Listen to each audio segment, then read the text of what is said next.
আর্জেন্টিনার জন্য পারফরমেন্সটা করা। আর্জেন্টিনাকে দেখে মনে হচ্ছে যে তারা শুরু থেকেই হাইপটা লুকানোর চেষ্টা করছে।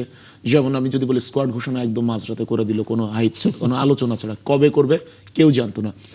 ইভেন মেসিকেও তারা এত আলোচনায় রাখছে না। মানে এইটা কি কোনো স্ট্র্যাটেজি কিনা আর্জেন্টিনার? আমি তো বলবো এটা বিশাল স্ট্র্যাটেজি। তার কারণ হচ্ছে যে মাঝরাতে যেটা বললেন যে হুট করে আর কি স্কোয়াড ঘোষণা করে দেয়া, এবং সবচেয়ে মজার ব্যাপার হচ্ছে যে ম্যাচ শুরুর আগ পর্যন্ত আমরা আসলে কেউই বুঝতে পারছিলাম যে 11-এ কীভাবে খেলবে, ডি মারিয়ার জায়গায় কোন প্লেয়ারটা খেলবে, এটা আগের দিন পর্যন্ত কেউ প্রেডিক্ট করতে পারছিল না। কারণ সে ফ্রেন্ডলি ম্যাচে এক এক সময় এক এক রকমের ফরমেশন এবং এক এক রকমের প্লেয়ারকে সিলেক্ট করেছে।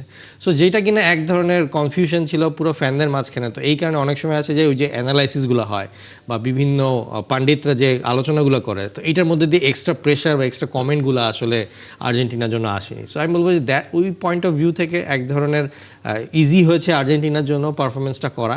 আর যেভাবে করে তারা ফার্স্ট ম্যাচটা পারফর্ম করলো, আমি বলবো যে দুর্দান্ত।